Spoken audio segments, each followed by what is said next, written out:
bakonzi ya mboka boye ke ba M23 ba changer stratégie na bango. Na moment on a zobisa bino batindi déjà batu na bango baza na kati ya Grand Bandundu. Lorsque je parle de Grand Bandundu, na siko kozonga na kati ya na ndenge tozana démembrement ya lelo na kati ya Kenge. Ba M23 batindi batu na Kenge pour que bakende basomba ba chef coutumier pour que bandima koyamba bango na Kenge pour que batake vi province ya Kinshasa.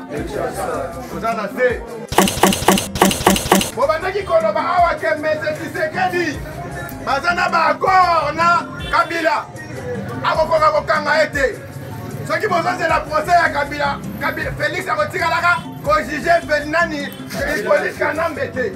Mais aujourd'hui, Mese Hippolyte Kanambe est condamné à mort. Les mêmes personnes vont changer le langage na bango. Bakomi koloba ono condamnation ya mort ya Mese Hippolyte Kanambe elingi kolakisa ke Félix Tshisekedi alingi inidete. IDPS c'est vivant! IDPS c'est vivant! Lelo oyo na mboka na biso soki eza na Congolais moko oyo alingi unité ya mboka c'est Félix Tshisekedi. C'est vivant! Yango biso ba Congolais toyebisi Macron boye biso mpe na Congo pendant que ba territoire na biso nyonso tobotoli yango te bobosa na ba élection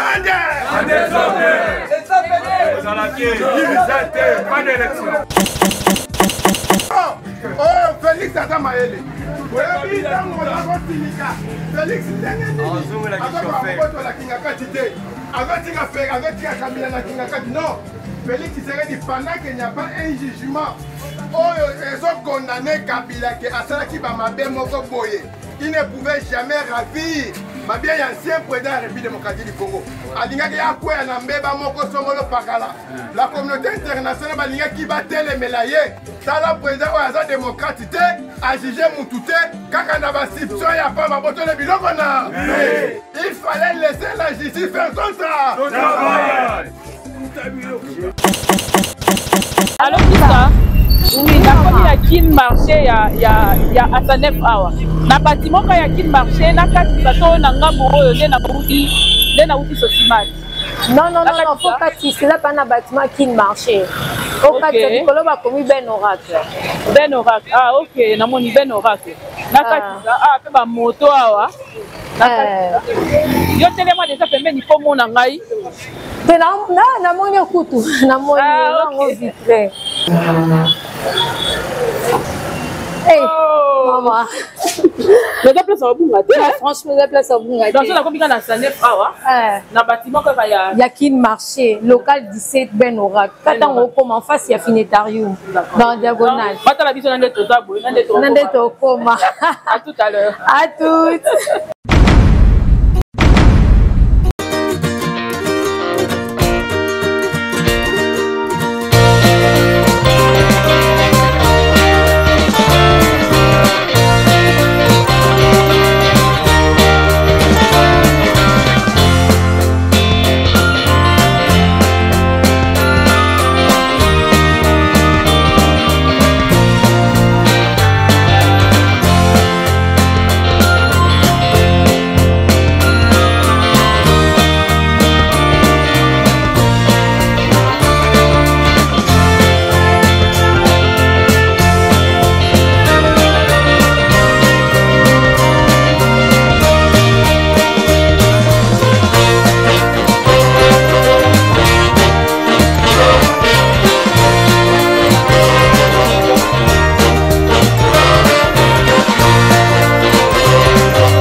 Ben Oracle.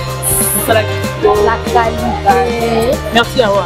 Je vous en prie, maman. Grande beauté. Ah ouais, maman. Non, il y a du ça. Il y a un angoisse à donc on a été théâtre, au monde qui n'est que changé. Donc il y a été Nyangwe combien? Nyangwe local 17. Local 17, juste au cas où on a salé, on a dit qu'à côté à qui marché, on a Ben Oracle, on a tel casino. Le mot bon Qualité. Na samba tête. Moni boto MK bomoni yanga. À très bientôt, tous de la vie. Mbote, Nabino Nyoso Balandi, il y a NK, Yokani Télévision, vous allez tellement ébélé, il y a Kolanda, Bisso, Mokolo Alelo, vous allez vraiment ébélé. Merci à nos chers amis Internet, encore une fois de plus, parce que vous êtes là, toujours pour nous cette confiance, fidélité, Nabino, partage Nabino, ils ont ça, la Bisso, bien, vous continuez à vous partager, vous continuez à vous s'abonner, vous continuez à liker, mettez vos commentaires. En tout cas, faites-nous plaisir de vraiment partager des messages. C'est très important pour que bandeko pe mususu o bazali bisika ebele ba ebana kolanda information. Merci beaucoup à la grande équipe, merci à tonton Lionel, merci à toutes ces personnes qui ne cessent jamais de continuer à nous appeler. Bato boko benga biso boko pesa ba conseil, bato pe boko sala moi ba remarque à Mike, on essaie d'avancer et merci pour avoir accepté Yarouyamba, mission Nabiso, Topé Yakuta la Rabiso, Lolenge Kani, vous allez commencer à Kota la Biso. Partagez en tout cas. Je voulais dire avant de commencer, il y a beaucoup d'actualités aujourd'hui qu'on devait en discuter. Nous allons essayer un peu d'analyser Kaka, Mwandambu, pour que tout ce que nous éléments, Botala, Lolenge Kani, information, chaque jour nous avons besoin d'analyser. Entre nous et vous, nous allons toujours ensemble, tout peut s'en c'est-à-dire pour notre tamboussa et qu'on a sur le République démocratique du Congo, nous sommes Congolais, nous devons aimer notre pays et c'est très important. Il y a que l'Arabie sont sur les Congolais, qu'on peut s'en force, qu'on l'inganaka, qu'on salissanaka, c'est très important parce que dans des périodes pareilles que nos frères et sœurs de l'Est de la République démocratique du Congo, chaque jour, ils vont perdre vie na bango, chaque jour, ils vont makelele, chaque jour, ils vont à l'Est, balobi na nzoto moko, soki musapi moko, j'y passe, ils allaient nzoto mbiom, ils allaient bela. Imaginez-vous que Ozokaki, ou Tutanaki, to musapi ko sala pasi, ils vont se refièvre, c'est-à-dire, ils vont remonter dans nzoto mbimba. Alors, un grand merci comme ça, là-bas fidèle téléspectateurs, tout fidèle en Internet, au Bata la Rabiso. Un grand merci à un grand monsieur, c'est notre papa, lui s'appelle Papa Joe Lili Kinsala. Papa Joe Lili Kinsala depuis Washington DC aux États-Unis. Mbokao j'aurai ma décision. Merci beaucoup. Et Mbote na maman na biso et Mbote ebele pe na tantine Yvette depuis la Belgique. Tantine Yvette Mbote ebele, tantine Yvette Kinsala et puis notre grand-mère Tolingara Mingi, bisous ebele. Et en entre-temps, un grand merci. J'allais dire ceci avant de commencer ces grands détails. Nous sommes des Congolais, nous les jeunes, nous avons vraiment l'habitude, biso ba jeunes, ya recourir derrière ba politiciens. Eza mabete, ezali mabete, ya rozala na parrain, to ya rozala na père, o azali papa politique, ezali mabete. Mais kozala mongamba ya politicien, ça non. Nous les jeunes, nous devons nous battre aussi, prendre de la place, parce que biso nous avons besoin d'énergie, nous avons tant que jeune, pour que tu faire avancer Mboka. Parce que c'est la jeunesse qui doit remplacer papa, yaya tout le temps. Nous ne devons pas commencer seulement, nous sommes jeunes, nous sommes là, nous restons tous dans la musique. Tobi musique ezali mabete. Musique ezali mabete. Koka musique ezali mabete. Comme la masanga ezali mabete. Mais to chaka pe moi ka. Tout ça, rappelle moi ngele ya kochaka na maye oyo pe ezali koleka na mboka na biso, c'est très important. Aujourd'hui, on a vu que la politique est ok nanga wapi. Mais si transport et mati, oloba mboka oyo ezali bien te, mboka oyo ezali ndengeni, mboka oyo ko bonga susute. Yo jeune mutoko loba ke Congo ko bonga te. Li paso que mati okolela. Mais c'est parce que nous devons apprendre aussi. Parce que biso pe tozali na engagement oh photos en mboka oh, c'est très important. Alors, de cette fois-ci, je voulais vous dire que Congo central, vous devez surveiller cette dame. Il faut que vous ayez mon kakosoi, vous ayez énergie, vous ayez force. Il faut que vous ayez moi si force. Parce que Tozali pe a besoin que la province du Congo central, lobby pe ezui ministre à moi si, ezui pe gouverneur à moi si, Tantine Arona Nesumbu. Tantine Arona Nsumbu, belle vie. Tantine Arona Nsumbu, belle vie. C'est une dame, elle est courageuse, elle est dans la politique. Il faut retirer Maboko pour Akende Liboso. Il faut vraiment la surveiller. C'est une dame au Azaranabiso à tout moment, à Komela-Rabiso, à partager la émission. C'est très important. Voilà, je voulais vous annoncer, on commence. Très bien, on commence maintenant pour déjà vous annoncer que ils appellent force Nabiso pour Nabiso Congolais de voir des artistes et musiciens sont en train aussi d'évoluer selon aussi des actualités. Il faut reconnaître qu'à Fali Ipupa Aigle, le 36 du quartier latin, nous ne sommes pas dans le polémique, mais nous voulons donner des informations réelles et vraies. Fali Ipupa des 36 des quartiers latins, l'orchestre cher à Kofi Olomide, Fali Ipupa 20 ans de carrière déjà, avec des albums en succès en 2006, 3 Chama, Power, Tokos, Arsenal de belles mélodies. Vraiment, cet artiste a fait aussi des salles mythiques, où ils allaient Baxi, ING Arena, plusieurs salles. Oh, Fali Ipupa, Aigle. La salle Autobetangola, Calamité. Et cette fois-ci, après avoir un temps, Aloba Ibapé, ça y est, Fali annonce son grand consort, où ils allaient concert à l'Africain, Congolais Chamaele, Kozala Moutema Abete, Chamaele, Zalawana, au soutenir Fali Ipupa. C'est les Congos qui gagnent, c'est l'Afrique qui gagne. Parce que quand on va parler de Fali Ipupa, on parle aussi de la République démocratique du Congo. C'est-à-dire, toi là-bas, trésor au moins ébélé. Oh, peut l'État congolais, et c'est que moi je demande à ces quelques temps que Congolais, Madame la ministre, il faut aussi essayer un peu d'accompagner aussi ces artistes. Oh, bazo chat drapeau nabiso, Nicolo. Très bien, tantôt Lionel Alaxibiso déjà affiche, Fali Ipupa, oh, annonce ça qui, ça c'est bien. Alors, retrouvons-nous dans l'actualité sociale et politique. Je vous avais annoncé l'autre fois ici que Madame la première ministre, Maman Judith Suminwa Tuluka, Azaki na tourné mon aîné na Congo central, Azaki na Mboka Mwanda, vous avez montré des images, et cette fois-ci, aujourd'hui, elle est arrivée à Kulungongo, c'est dans le Congo central, on a territoire, il y a Mbanzangungo, à Komakiwana pour lancer les travaux, il y a Nzela Oezui, Kulungongo, Tikimpangu. Donc, les Kulungongo, Tikimpangu, parce que Nangongo, moi j'étais déjà là à Kimpangu. Je pense que à l'époque, il qui transpose avec moto, na Kulungongo, pour comme à Kimpangu, c'était à $30. Et j'étais allé faire un reportage là-bas. J'ai ramené d'ailleurs un technicien, la mémoire technicien, mais ça m'a coûté de l'argent. Ça fait que aller boquer $60. Et puis quand vous allez rentrer $60, ça fait $120. C'est vraiment beaucoup. Et puis Nzela, on a sougi les bêtis. Aïe, aïe, aïe, les bêtises. C'est pas possible, il faudrait contourner, parce que les bouloumou et salamana, et ça même la taille, c'est à Koulou, c'est, Nanzela, et pourtant aussi, arriver là-bas, et ça, l'hôpital Maurice à la Rakuna, ça fait, en 1952, et ton en 1952, et ça, l'hôpital au Kouté, Banoro, à réfugiés, au Waneko, na ba guerre bano le Angola ko traité bango, mais sauf que cet hôpital là jusqu'au jour d'aujourd'hui on a la parce que moi j'ai été là bazali na mort que ezali te bazali na ba difficulté basala rama yi o to benga ma ya foko ma ya libulu bazali vraiment na difficulté pour être s'en sortir. L'état congolais on ne sait pas si les gouverneurs grâce Maswa Ngibilo ils pensent que le Congo central, c'est Matadi, le Congo central, c'est Kimpese, le Congo central, il faut aller au fond. Donc là, je dis d'ailleurs, un gouverneur, Papa Simon Floribert Machimbacha, c'était le seul gouverneur d'ailleurs qui allait jusqu'au fond, à Wanero Kendetina, village. C'est la manière aussi, notre gouverneur aussi, mais c'est grâce à Maswa Ngibilo. S'il peut se permettre aussi, il y a un salaire à tourner, il y a un Kotara, c'est très important. C'est pour tous les gouverneurs, hein. Ma gouverneur Nyonso, pour savoir un peu la manière où difficulté à population est allée. Donc voilà, très bien. Et c'est que j'allais dire. Et puis, il n'y a pas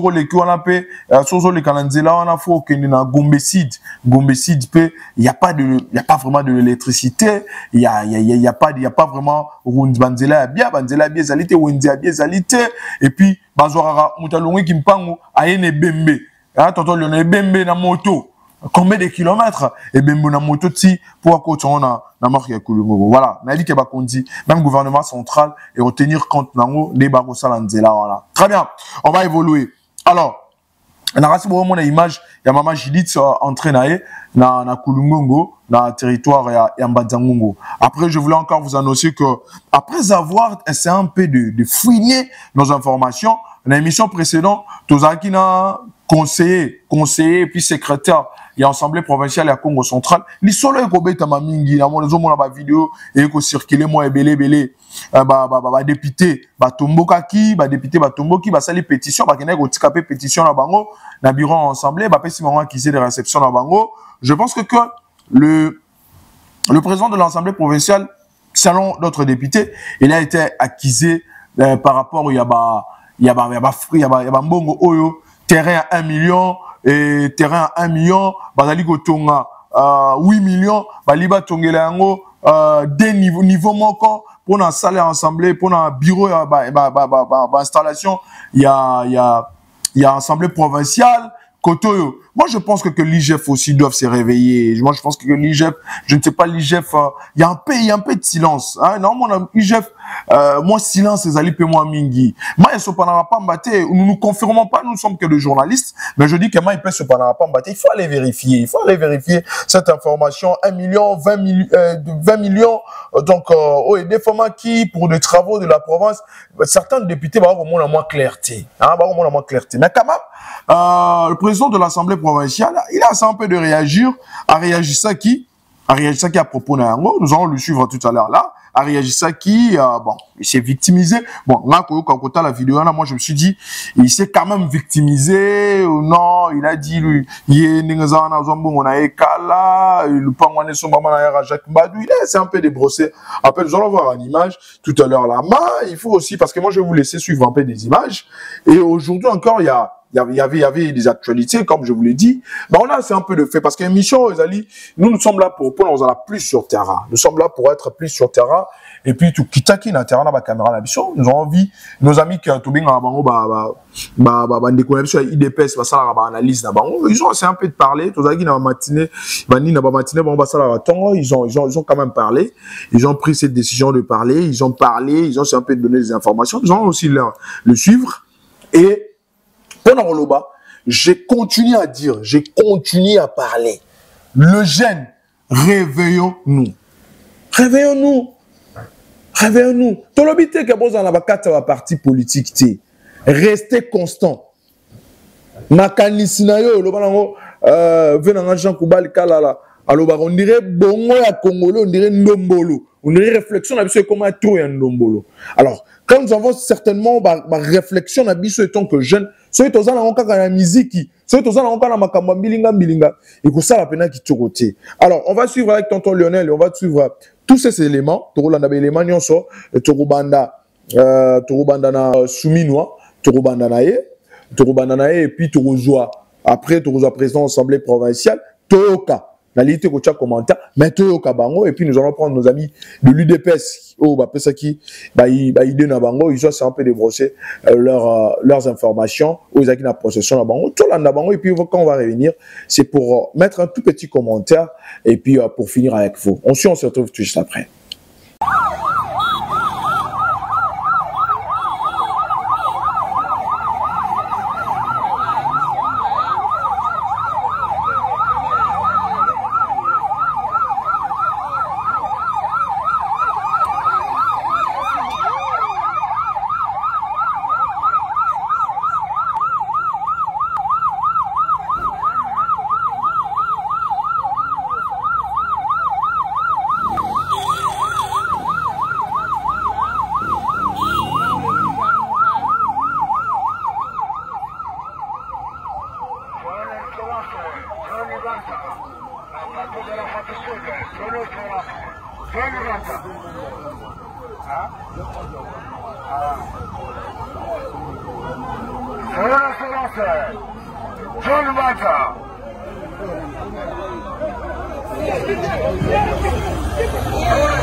Chères dames et messieurs de la presse, je ne suis pas habitué quand il s'agit de questions parlementaires à tout parler, étant donné que cette prérogative est dévolue à notre rapporteur que j'aime bien jusqu'à ce preuve du contraire. Vous allez comprendre que la diversité est les lots des politiciens, mais malheureusement l'animosité commence à prendre corps. En ce qui me concerne, nous pouvons être des adversaires, mais je ne crois pas que je suis ennemi de qui que ce soit. C'est ça aussi être un vrai politique qui sait les limites et où on pouvait aller. Nous avons été saisis par voie des pétitions, évidemment. Dès que nous avons reçu les pétitions, je demandais la convocation d'une réunion urgente. La réunion a été convoquée et malheureusement, notre collègue rapporteur ne s'est pas présenté. Ne s'ayant pas présenté, nous avons été en difficulté de poursuivre notre réunion.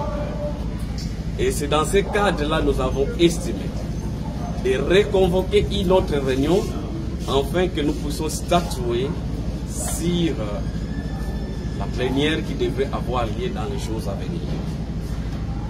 Chères dames et messieurs de la presse, le vice-président a tout dit, mais pour, n'est-ce pas, renchérir, je peux vous avouer, je suis habitué d'être député national. Le jour où on a eu à prononcer les résultats des élections à l'Assemblée nationale, c'est le même jour que j'ai pris mon téléphone pour féliciter la députée qui a gagné, qui m'a battu. Et je suis passé aux médias pour demander à ceux qui ont voté pour moi pour soutenir la seule députée qui a été élue. Je peux vous dire, vous pouvez vous en douter, je suis tellement habitué à d'obstacles et à des coups, j'en surmonte toujours ceci. Donc ne vous en faites pas, je ne peux pas m'accrocher lorsque je vais quitter cette chose. Mais seulement il y a la procédure. Il est stipulé que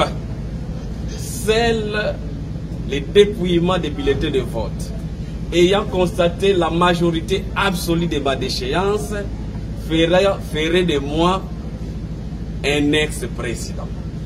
Et à ce moment-là, je vais préparer la remise et reprise au nouveau président. Et toutes sortes d'allégations n'est que spéculation. Moi, en 2000, plutôt les terrains dont on fait allusion a été acquis en 2004.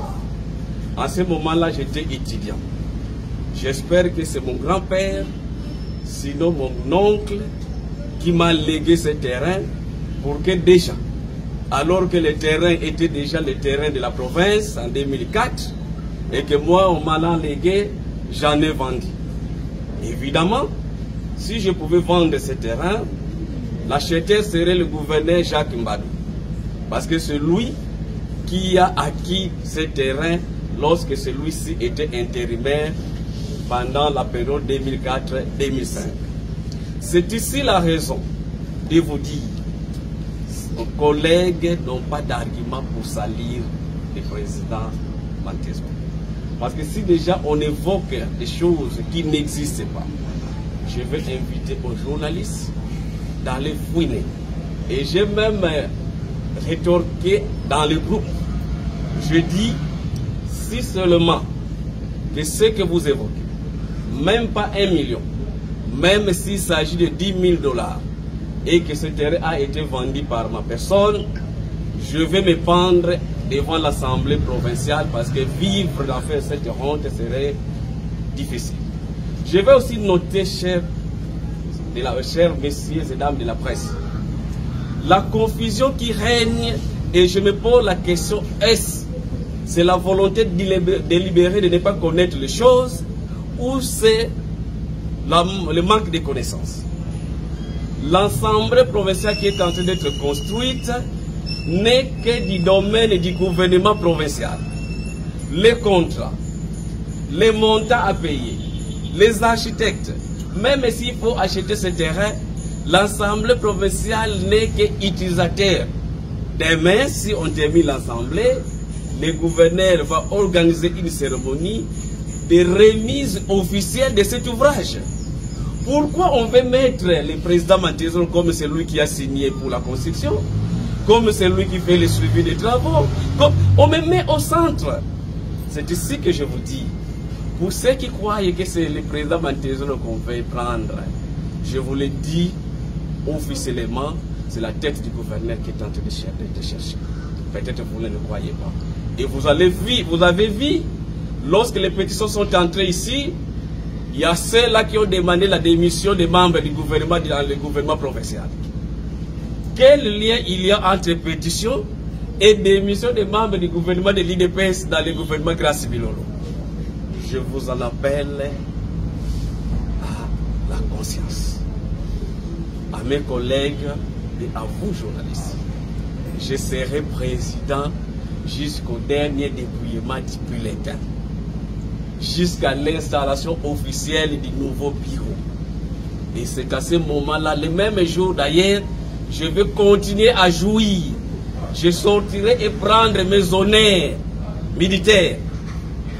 Et juste après la remise et reprise, je sortirai comme simple député. Et je vous invite, chers journalistes, vous journalistes, nous croyons que vous n'êtes pas des politiques. Vous pouvez avoir des tendances de gauche ou de droite, mais il vous est demandé d'être au moins sincère. L'un de vos collègues, je vais le citer, qui travaille à l'ensemble, qui distille des informations, je vais citer, c'est M. Eric, qui est chargé de presse ici. Il dit, moi je paye 22 millions de francs congolais chaque mois à la radio Télézola. Donc vous êtes propriétaire? Donc je suis propriétaire. Je peux vous garantir que les contrats de chaque chaîne est assuré par les rapporteurs dont il est proche. Les rapporteurs peuvent déjà lui donner certains documents pour faire foi à ce qu'il dit. La RTZ fait des diffusions gratuitement. Je l'ai fait pour rendre vivable, visible les travaux réalisés par les élus du peuple. Et donc, à un moment donné, le rapporteur m'a proposé que nous puissions commencer à donner 1,5 million à la RTZ. Une seule fois ou deux fois que cela a été donné, l'Assemblée n'ayant pas les moyens, on ne donne pas. Beaucoup de gens me voient quand il y a diffusion, je sors l'argent de ma poche, je donne aux journalistes, je leur dis, ça ne sert à rien, nous le faisons pour la cause de la province. Je peux vous garantir, et je le répète en bic rouge, même si je partais, évidemment on peut créer des situations sur moi, je vous le dirai ici, je ne vole jamais, et je n'ai jamais volé. Et le comptable peut être là, tous les services peuvent être là. Je suis parmi les rares présidents qui ne connaissent pas le bureau de la comptabilité.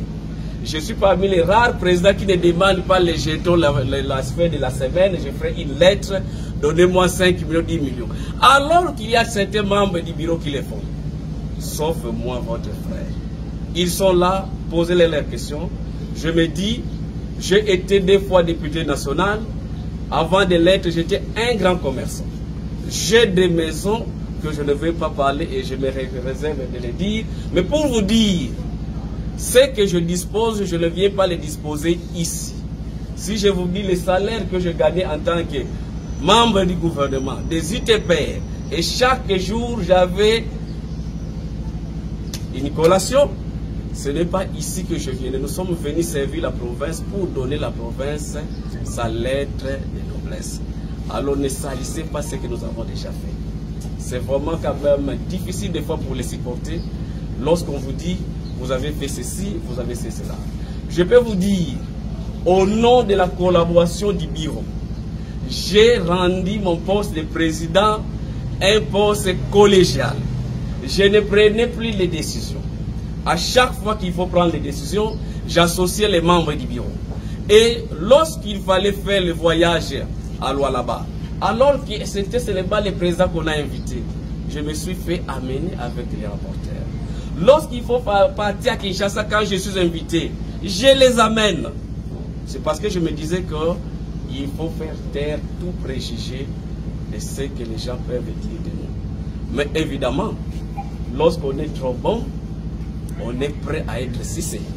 Et j'en suis maintenant convaincu. Mais je vous le dis, même si je vais quitter cette assemblée, comme les gens disaient lors du procès de 100 jours, le ministre Matezolo sera poursuivi, le procès a pris fin, je n'ai jamais été poursuivi. Et aujourd'hui aussi, vous le verrez. En tout cas, merci beaucoup.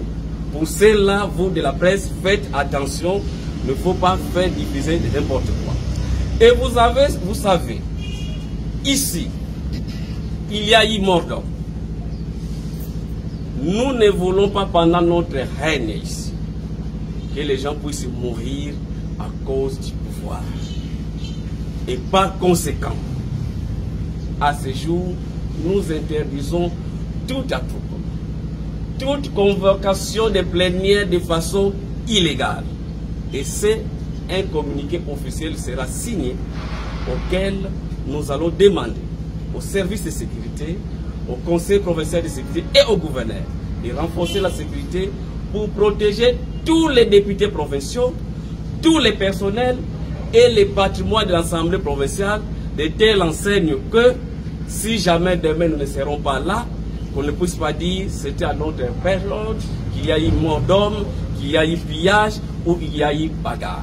Et c'est selon la disposition de l'article 33 alinéa 4 qui me donne ces pouvoirs. Et donc je continue à jouir de ces prérogatives parce que je suis encore président. CPA c'est déjà au courant.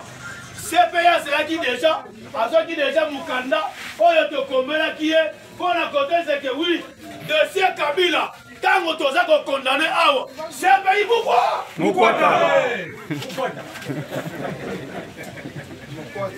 L'IDBS viva! Mettez la partie, mettez ma bombe. Kabila biliaki abiko bisola ya Kabila abuo yaba malamu ke propaganda ambongo ya kosamba kinga kati ande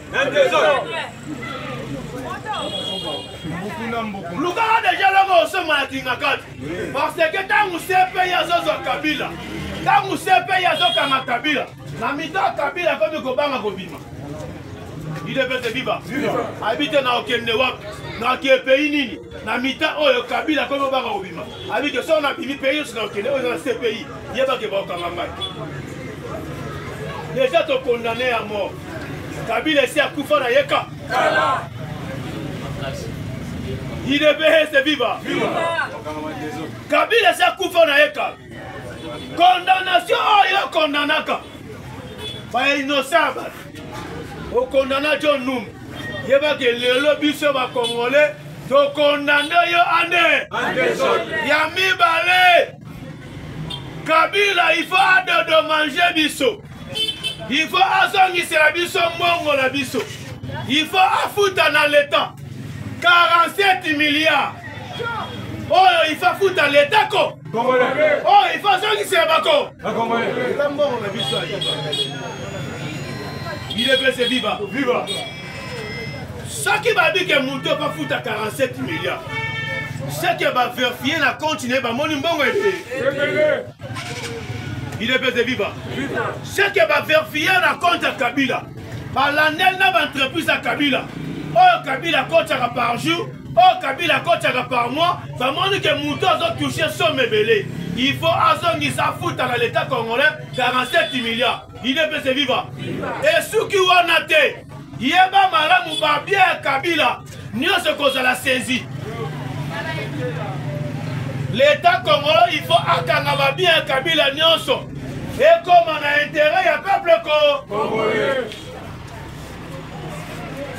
toyebi malamu Kabila ya la bout Kabila ya la bout mbula awa na teni mais Kabila bimi na veste na soulier ya makolo me Kabila bimi na ba jeep na ba jet nyonso wana azwi yango eza biloko na biso ba Congolais maintenant biso ba kolo biloko tozali ko récupérer biloko na biso ande epesi chimie epesi panique na biso na ngambu ya M23 nanga abi tokende wapi tokimela wapi na mita oyo Kabila ba condamné nga pe ba condamna ngai il pese viva biso mbala ba condamna biso awa maintenant CPI aza saisir na condamnation oyo c'est que nanga na bisimwa na Sultan Makenga yebe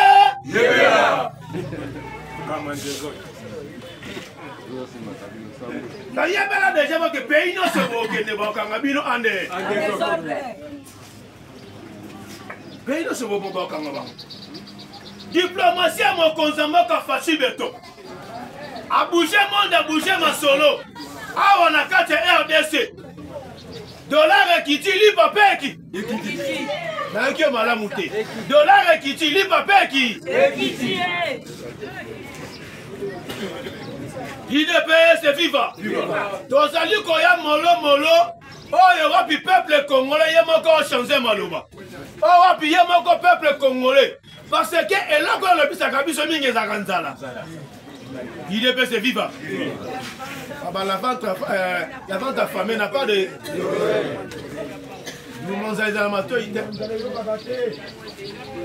si tant congolais Faci Beto akitisi dollar akitisi biloko nyonso tobengani baexpatrié bateka sur le système en détail te bakota système de gros peuple congolais yo moko teka en détail mukolo mboka teka en détail IDPS viva tous les étrangers comme un système de gros kope bango biso kokosala bango bakomi kosala tobengani bango c'est que to récupérer espace wana esuka wana te mokonza mboka Faci Beto awa na Kisasa IDPS viva au niveau ya maluku au jour l'entreprise ebota mebele l'entreprise na maluku ebota mebele nazaka na maluku dimanche otuko legalo to za maluku na biso ke na maluku ba jeune na maluku la plupart pas sur la chômage IDPS viva na kata maluku kulu neza soute na kata maluku fait le même abonné pourquoi ça soute tous les jeunes ils sont bakoti misala et là quand Faci Beto ça la biso la prochaine congolais peuple congolais compété ceux qui est moko kulu ne sama et ça parce que mutana musala te ce mututa comme ko sala mutaza lukule na muninga zati IDPS viva yango moni be vertissé bazali koya en désordre objectif à Faci Beto il faut que tout le peuple congolais y va sortir de misala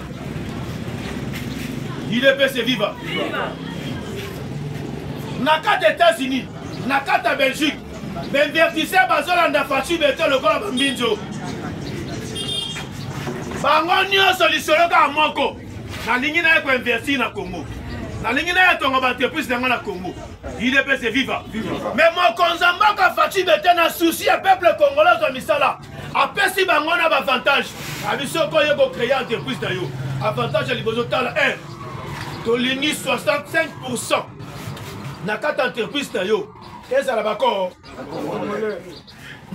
IDPS viva ezala ba congolais bana mboka il faut ba bénéficier soko yeko construire pour ça l'entreprise na kata RDC province nyonso oyo kozala na 1 il faut nzela etongama 2 il faut bekole etongama 3 il faut basasiye bana mboka baza soin médical ya malo 4 bana mboka wana bango nyonso il faut baza babénéficier ya kotravailler na entreprise wa 5 ayebisi bango likambo ya salaire tolo bato betela na Faci Beto likambo ya salaire nalingi salaire na mboka nanga ebanda na se ya $500 te c'est que huissier soka ozwa $500 bongo déjà ozwa Congo IDPS viva ebanda na se ya $500 te Fati Congolais, Fati Betesi Bamoboy. Na lingi muta liboso. Na 4 muta suka. Na entreprise wana. Aba na ko toucher 1,8 million. 1 million. Les frères congolais. Il est fait, c'est vivant. Vivant. Il n'y a pas de délégation d'État huissier. On a 2 millions de francs congolais. Ah, la Longinza. Parce que la Longinza, la banque de Kotanga, on fout la dague à bien, donc on a peut profiter des armes. Il est fait, c'est vivant. Il y a un moment du peuple congolais. Fatih Beta Yemisa Kibisoboy. Avant de combattre en 2028, avant de combattre en 2028, il y a un mandat de ci là. Peuple congolais, il y a un mandat pour changer Malo.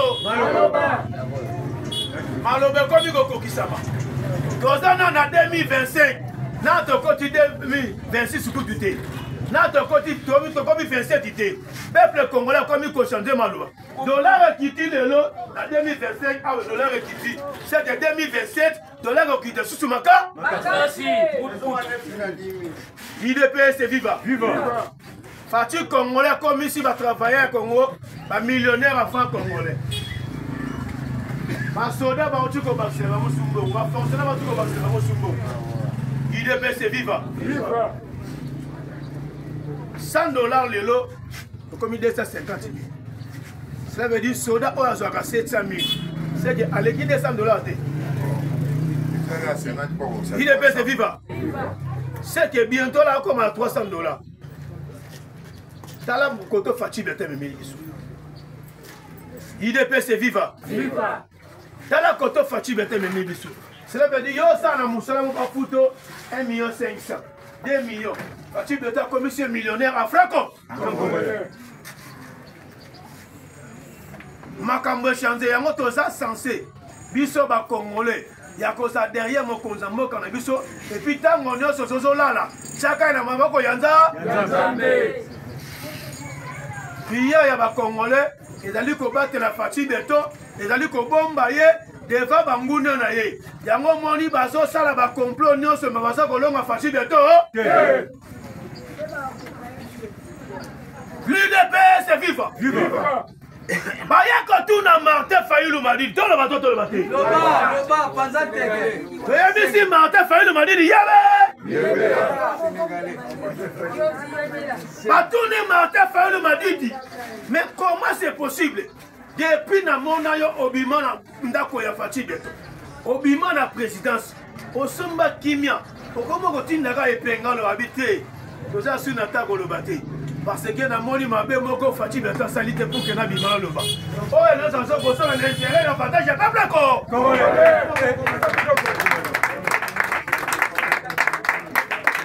Avant qu'on risque vie na ye.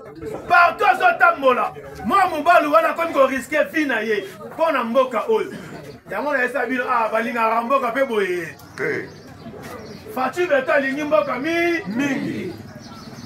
Maman Martika salué bisa mwana Fatih Beta balinga mboka pe boyete. Il est bien c'est viva. Olimo ya Kongo legiabe.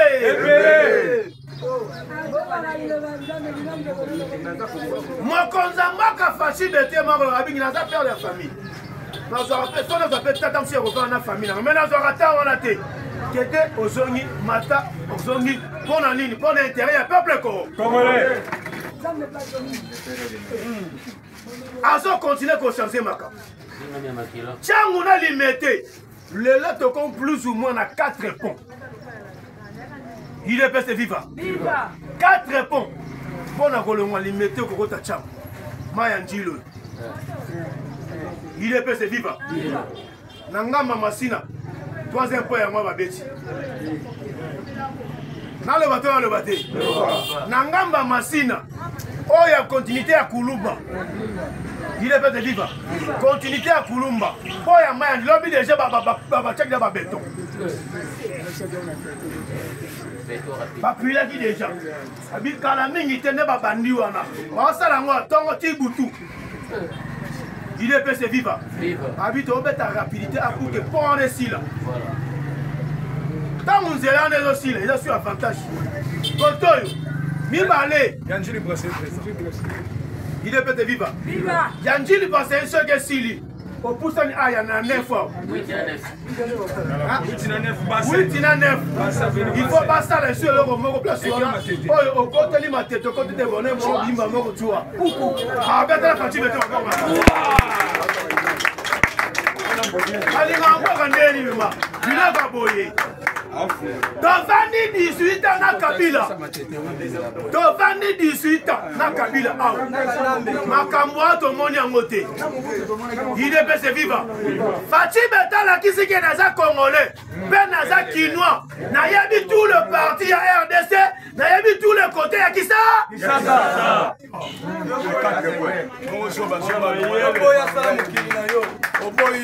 Alors qui c'est que oui?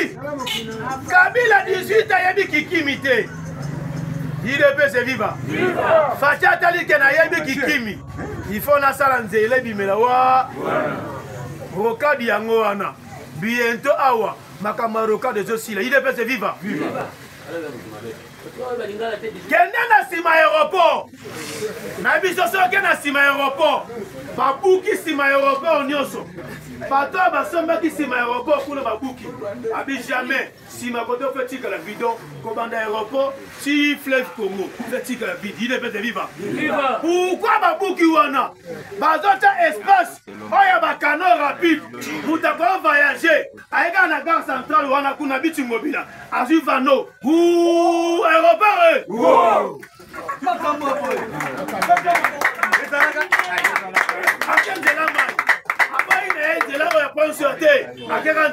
Il est pèse viva. Viva. Le Kaboui. Yango biso to ebisi bango.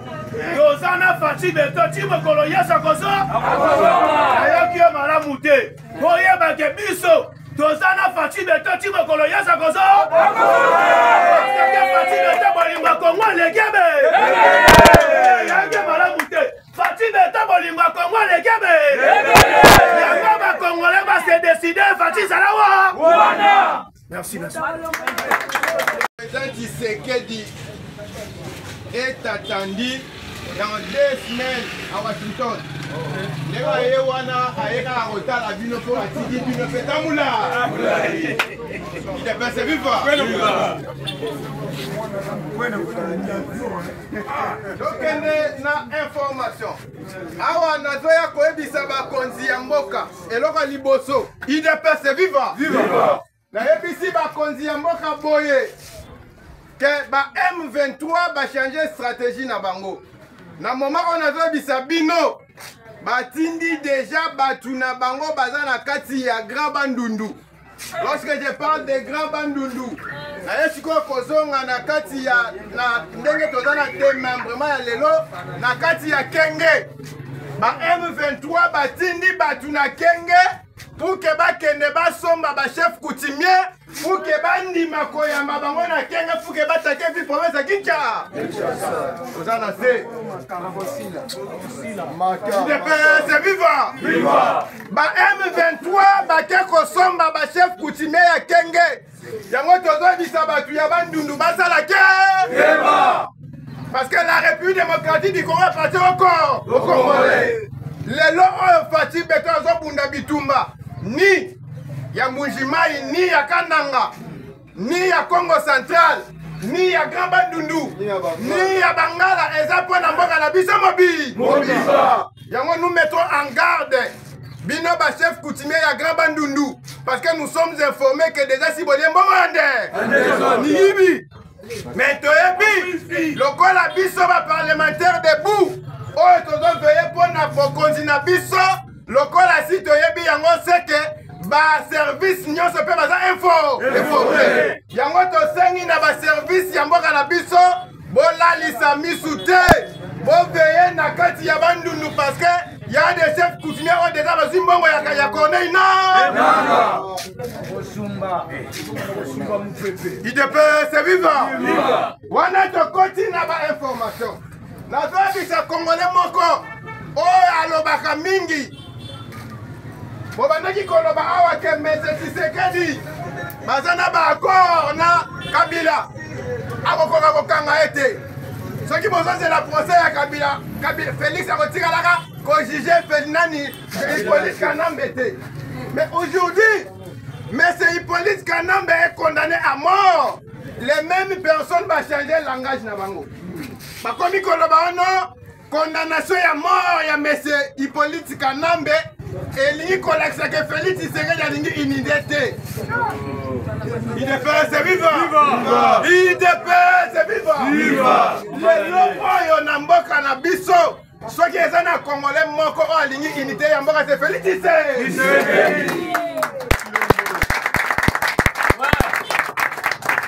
Aligné unité ya mboka, mais aligné te kosangana na unité wana na badongolo miso bato pour ma peuple corps. Parce que les lots, on a mis message à Macron. Parce que la communauté internationale est derrière ça. Macron a lobby boy. Na Ukraine, ma coquille jamais pour organiser une élection. Parce que l'Ukraine est na guerre na Russie.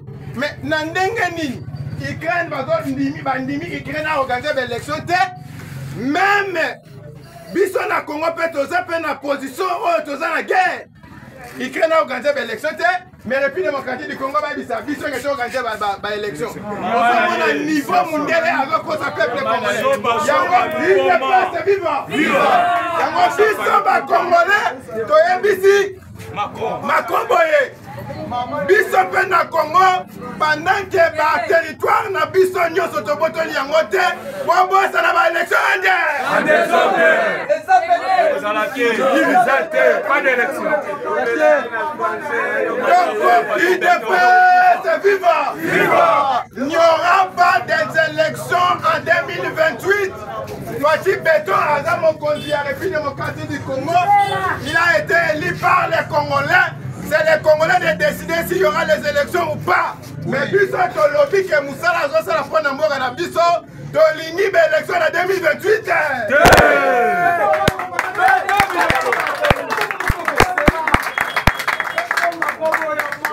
IDP c'est vivant. IDP c'est vivant. Ah on a minute biso tout fallait to soutenir Pépé Mbosso. Na professeur Tilumbai parce que tozo bomba lisusu te cop na biso ba congolais de père et de mère za changement constitution. Est-ce que bolingi va changer constitution?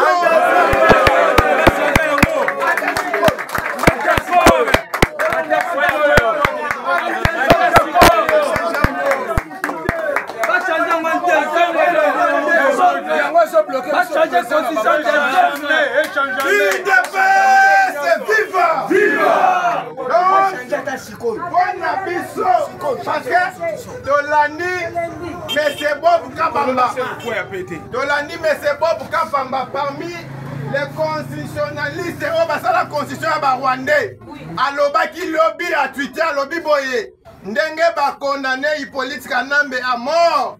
C'est le voix où Etigali et pas Hippolyte Kanambe Zaka faut asima kaka manduki pour aya kolongola Tshisekedi na pouvoir. Mais biso Bob Kabamba. Il n'est pas vivant. On doit répondre Bob Kabamba boye. Congo bino boye baka kala eza Congo ya lelo. Congo ya lelo eza Congo ya le PRD. Ceux qui osa congolais te yebela. Il déplace vivant. Donc aucun n'a pas tina souka. Ceux qui besoin rêver. La langue président aider à lobby que Bobo Makambongo pour na kozwa. Mais pour aider président aider. Lorsque le l'ancien président Kabila oyo tondimi aza congolais.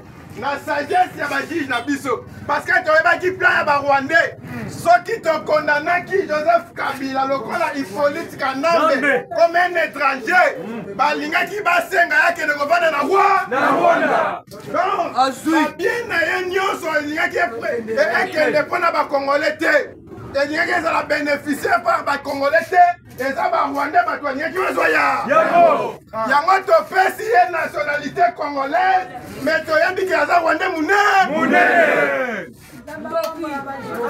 il déplace vivant soki sikoyo tozimbongo na biso oyo yiba pendant 18 ans malamo bato boteli nationalité congolaise nanko il déplace vivant 18 ans pendant que le jugement est déjà fait. Hippolyte Kanambe est condamné à mort automatiquement. Tant qu'il fallait dédommager Congo avec 33 milliards de dollars américains. Donc au bandana nous récupérer Babilo qu'on a Kingakachi sera récupéré, Kachamata sera récupéré, toutes les maisons de M. Hippolyte Kanambe seront récupérées, tous les comptes à banque seront récupérés. Kingakachi appartient à l'État congolais.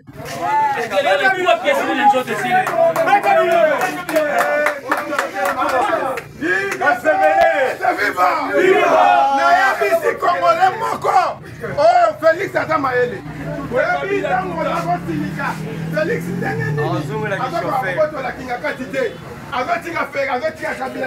non! Félix serait dit pendant qu'il n'y a pas un jugement. Oh, ils ont condamné Kabila qui a ça qui va m'aber moko boye. Il ne pouvait jamais ravir ma bien ancien président de la République démocratique du Congo. La communauté internationale qui battait les mélaillés. Ça la président au démocrate a jugé Moutouté quand on a il fallait laisser la justice faire son travail.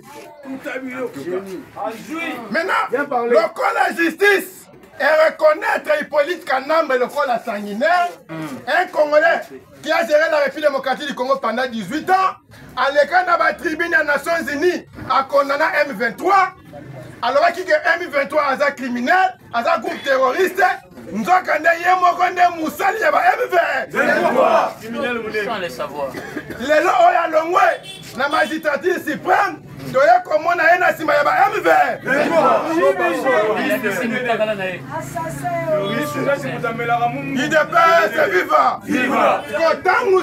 Félix maintenant c'est le moment.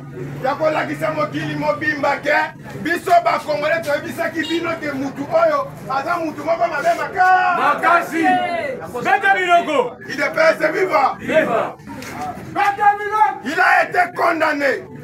Oh, donc ça est là comme on est. Les lois dans le monde entier. La justice est équitable, c'est la justice de Dieu. Même la justice internationale, il y a toujours des intérêts nakati. Lorsqu'on a condamné M. Hippolyte Kanambe, il y a aussi les intérêts de la communauté internationale aux Akatinaye. Mais posons-nous la question. Pourquoi lorsqu'on a condamné Hippolyte Kanambe, les États-Unis d'Amérique battaient les Mélibi sautés? Il est pas vivant. Parce que les Américains ont déjà donné leur feu vert que Moutouaza Moutouma. Comment dire à la Mbongo Belé? Tu peux ça chance à diriger Congo. Et Azoba Iranium à Congo appelle ça Iran. Azoba Iranium à Congo appelle ça Chine. Azoba Iranium à Congo appelle ça Russie. Pendant que Iranium à Congo, les Américains te l'ingara bisoto zoyango. Le col a traversé une ligne rouge. Voilà. Maintenant il faut les clouer. C'est ça maintenant les intérêts de la communauté internationale derrière la condamnation de M. Hippolyte Kanambe. Intérêt n'a pas les minéraux. Maintenant intérêt à bisoto Congo les Anini. Il nous a trompé, il nous a menti pendant 18 ans qu'il est congolais. Il est venu avec un slip troué. Mais il ne peut se vivre. Mais après 18 ans, il est devenu le plus riche que les Colomboka avec plus de 34 milliards de dollars américains. Mais au moins, les Congolais, Kabila, Chinarambo. Mais avant, il y avait Chinarambo. Aoutagawa, Azalakanani. Il est vivant.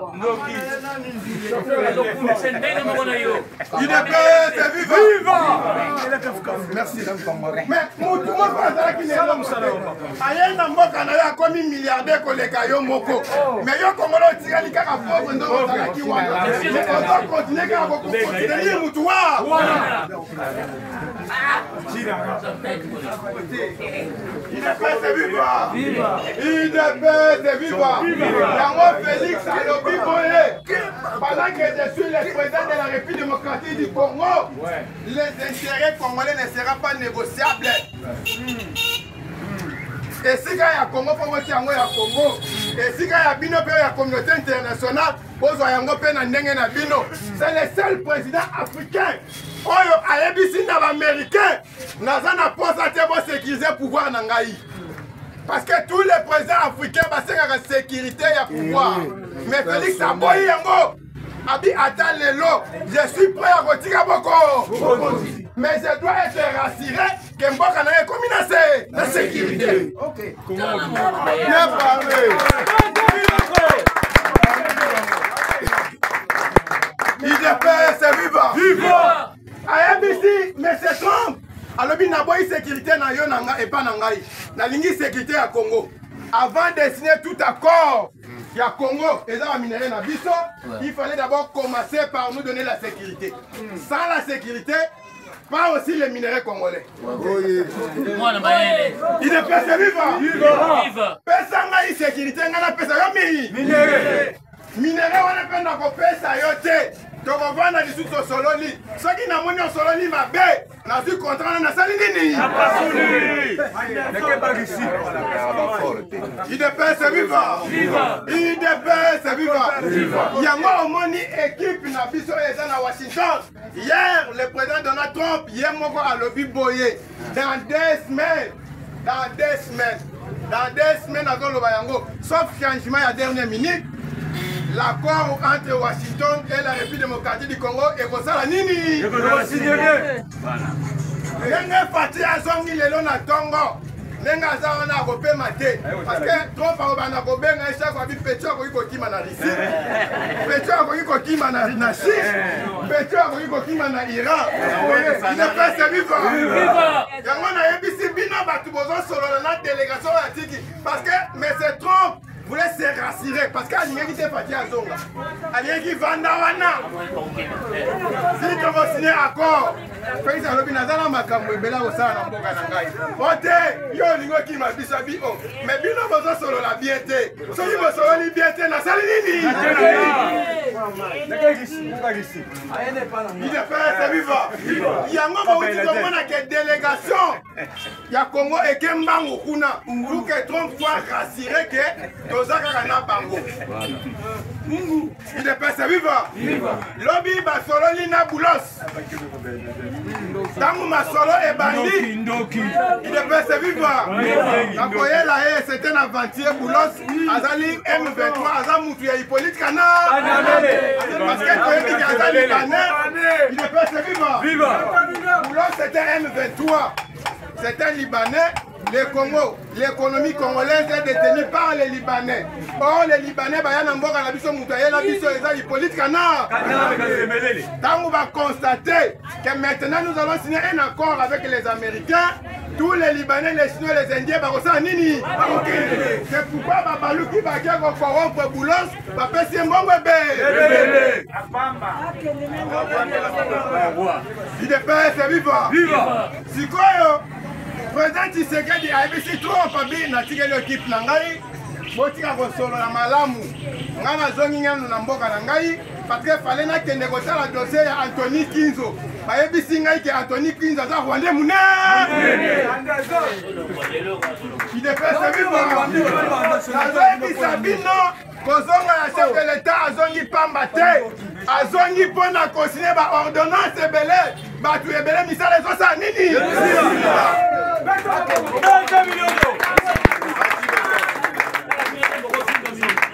il est fait vivant. Yango toyebisi chef de l'état banana nous kolongola M. Anthony Kinzo comme étant directeur ya cabinet na il est fait vivant. Il est fait vivant. Il est fait vivant. Anthony Kinzo va partir. Union sacrée peut tout le monde mokonza mboka kuna pe ba Rwanda baza ebele ceux qui kopanza yango panza parce que union sacrée ya malamu eza peuple ko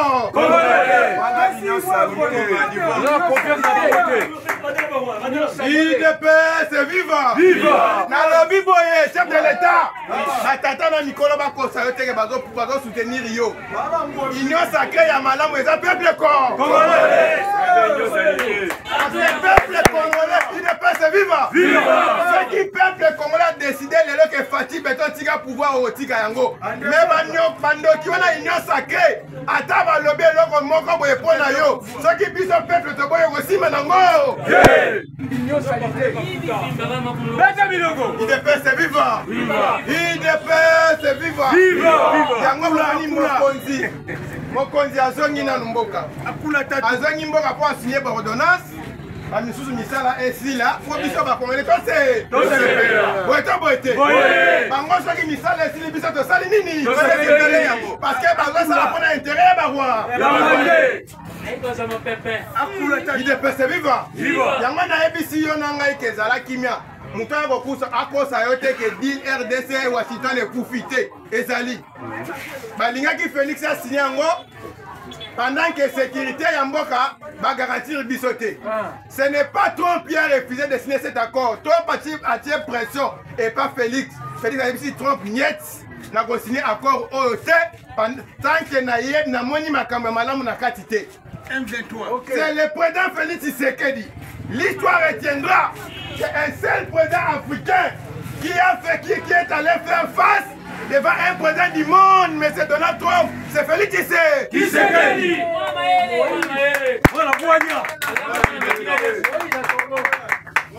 ABC en face, sécurité exatée, accord fait exaté. Sécurité ayé, dossier accord, accord on appelle, ok, dans la tribune des Nations Unies. Fatih Beton ABC biso clair.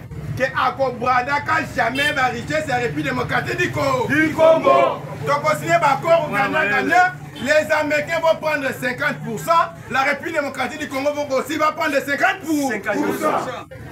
Gagnant. Alors, il est fait c'est vivant. Il y a au moins des opposants congolais. Sans qui, parce qu'on était pas au Banda Wapi, pas au Sukisa Wapi. Tu as vu si Fayoulou m'a dit Ozando. Noki, m'a dit Fayoulou. C'est vivant. M'a dit Yalobina Félix, ceux qui ont changé la constitution.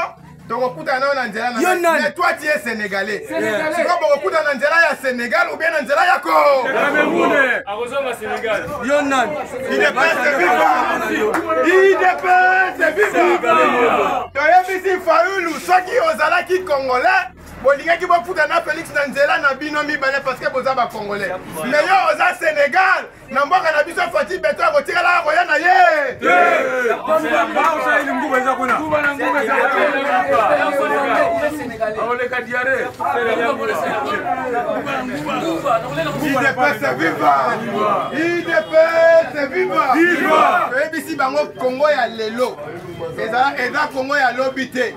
Congo ya lobby ezalaki soki asali boye babimi nous les ressortissants on nous boye na boye mais le toza na posa ba ressortissants te toza na unité nationale lokola toza na mwana mboka de père et de mère oyo a réussi kolongo la biso étranger na mboka na biso fallait to soutenir yande soki omoni mutu azoteme la Fatih Beton eza na ba réseaux sociaux kosala de banati aza wande muna viva. Parce qu'un Congolais qui se respecte soit l'Imboka naye a coquille jamais côté mais la Félix Tshisekedi. Parce que les autres qui n'avaient pas bino dans 8 cas par exemple. Il y a 18 ans il y a M. Hippolyte Kanambe, na 7 ans il y a Tshisekedi. Donc bandi kota la babiloko et tonga mi na 7 ans il y a Pamba. Donc voilà la awa torozoma bandaku. Il n'y a pas de match. Il est c'est vivant. Bosomba batterie à 22 millions de dollars américains, tu as la salate. Mais tu sais que derrière Somi batterie, il y a moins de 5 millions à Pamba. Standing na yo. Na wifi na kati. Ekotambo la kitoko. Na ba restaurant ba tozali na kati. Esilite, il est pas vivant. Ba ebisi biso ba kotiela biso na ba train scolaire. Na ba train academia. Oyo tikala ozalate na mboka na biso. Il est pas vivant. Soki okende na mbandaka na moni papa mukolo. Bazo ko asphalter banzela. Papa na lobi biso to veka na époque ya Belge. Banzela o Félix azotie la biso lelo o Belge atika kala ekufa nango lelo o Félix azongisi biso lisusu ide o ba Belge batika na mboka na biso ya kozongisa banzela po mboka esala nini ekende liboso tambusa UDPS viva. Tozala na mboka oyo université UDPS viva. L'université de référence ezalaki kaka Inikine. Mais lelo on a goyebisa bino Inikine eza lisusu université de référence te. UDPS viva. Koko te université moderne ya Mbujimai. Na mwana azotanga na Mbujimai, na mwana azotanga na Inikine. Bango mibele baza ndenge moko. Oh, soko tali na standard na classe o batongi na Mbujimai. Même université ya Kinshasa ekotelema mate. UDPS viva. Na Bunia bazotonga université. Partout ba université zotonga. Banzele zosalema. Ba bateau de paix saisir tozolia pardon. Dollar on balela qui peut Félix abeti bango. Social peso kene siko bolingi nini. Ebisaki bango. Bolinga te bokombe. Bakomesana. So moni mutazota makelele belebele kolobisa yete a remesana kaka. Ba o bataki ba opposant ya Félix. Lelo o bakomi bafanana. Aussi tu akei tamboli amoni ke ezaka mboka na biso komi mwana musala Félix Babeza, aza congolais de PRD. Ba opposant o bazo résister. Pour que les soutenir Félix Tshisekedi dit que bazali de PRD de mère.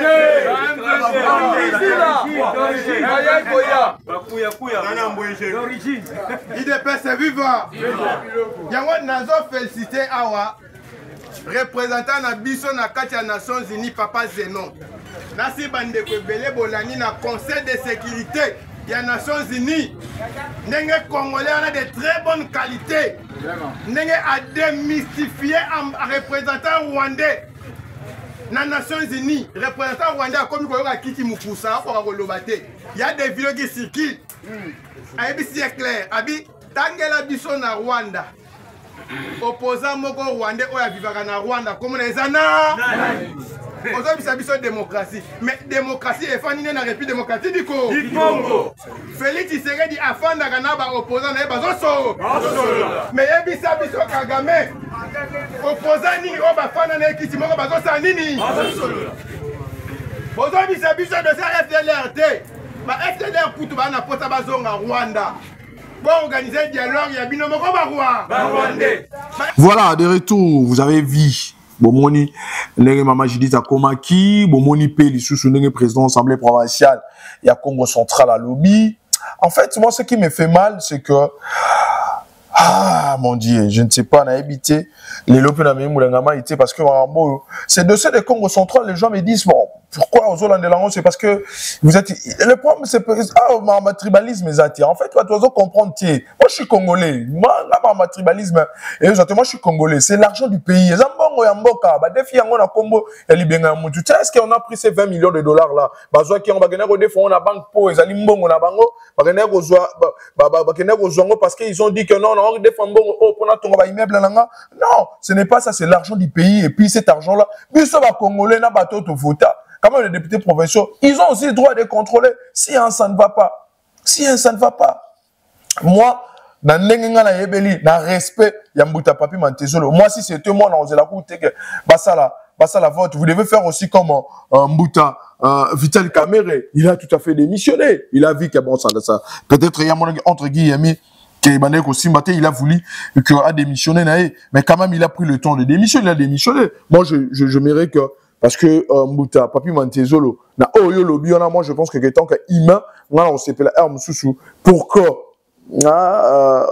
logique là, parce que quand on parlait déjà que sur la vidéo il a dit que Bazoluka Moutou il y a gouverneur qui cherche la tête du gouverneur, on ne sait pas, de te éviter.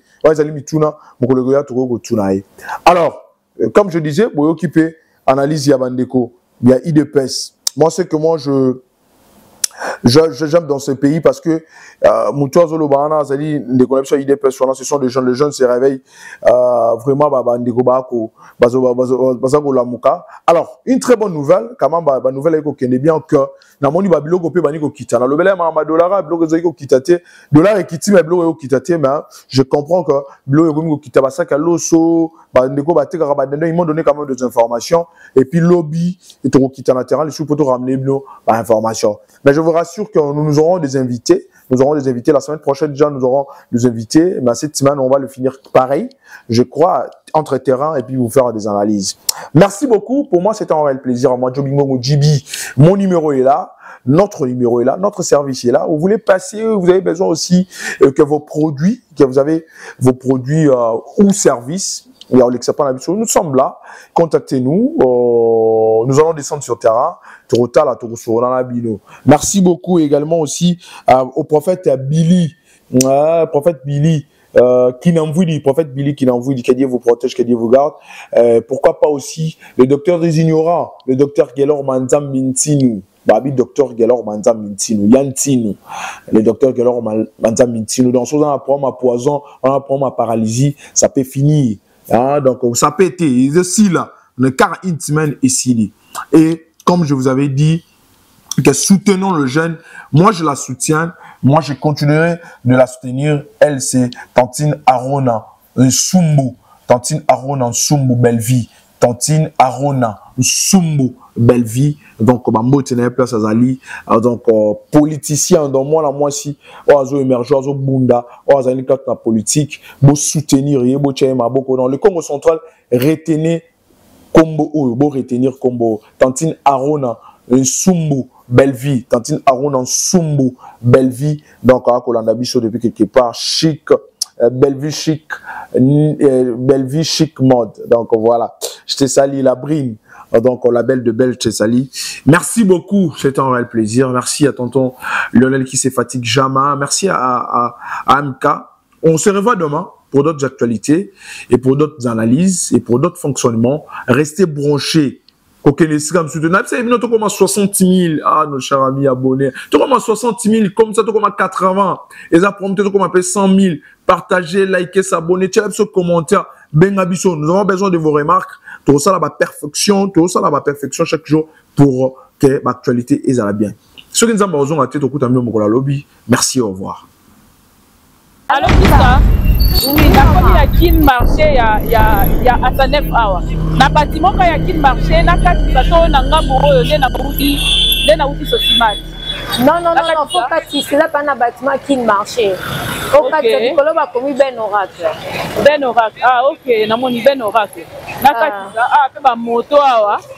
Na kati. Yo telema déjà pembeni po mona ngai. Na moni okutu, na moni ngo vitre.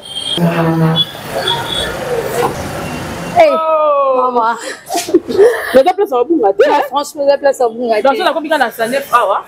Na bâtiment que il y a Kin marché, local 17 Ben Oracle. Quand on comme en face, il y a Finetarium dans diagonale. Bata la biso nande to zabo, nande to koma. À tout à l'heure. À toutes.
Ben oracle.